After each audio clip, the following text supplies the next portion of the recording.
কবি শক্তি চট্টোপাধ্যায়ের লেখা কবিতা একা থাকি।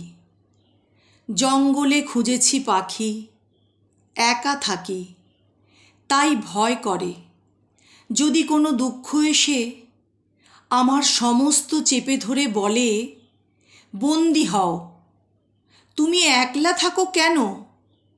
জঙ্গলের রীতি নয় একা থাকা, পূর্ণ হয়ে থাকা।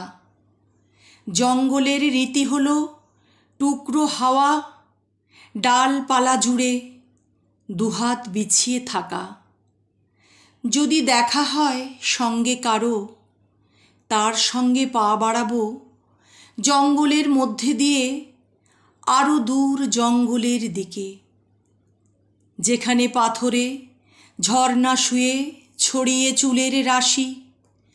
চোখ বুজে রয়েছে পাথর, ঝর্ণার সর্বাঙ্গে কোনো আবরণ নেই, তুলো নেই, যেন ফুলগুলো হয়ে ঝর্ণা শুয়ে রয়েছে গহ্বরে শ্রান্ত। খেলার ছলে তাকে বড় বেশি সুন্দর করেছে। জঙ্গলে খুঁজেছি পাখি, একা থাকি, তাই ভয় করে।